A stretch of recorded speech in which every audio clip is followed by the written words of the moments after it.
Blackie, aso namin yan. Nasa gilid lang siya ng bahay.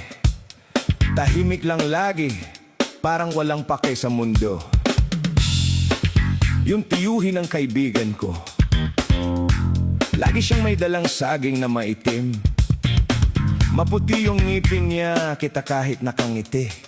Parang laging may joke na siya lang nakakaalam. Si Blackie, tinititigan siya, hindi tumatahol agad, parang binabasa muna yung tao. Sabi nila aso lang yan, normal lang, kumakain, tulog, tahol minsan.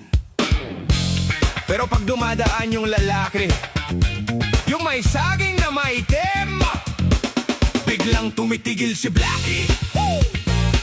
Hindi gumagalaw, hindi tumatahol, nakatingin lang.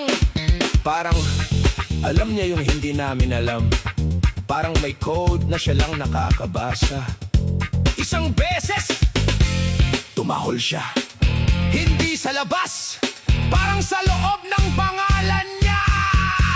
Blackie!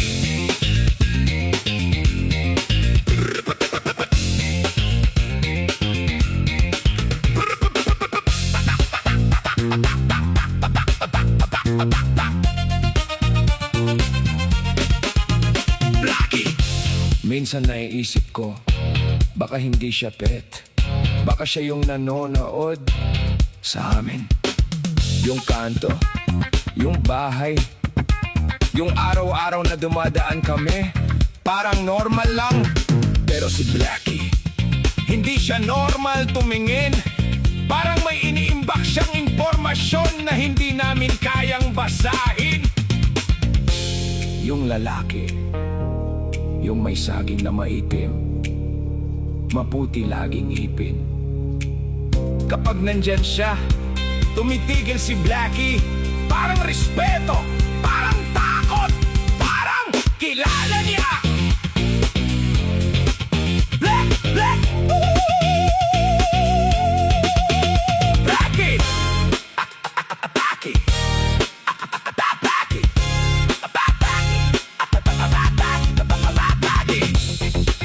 Blackie, hindi lang aso yan, hindi lang alaga, hindi lang tahol sa bakuran.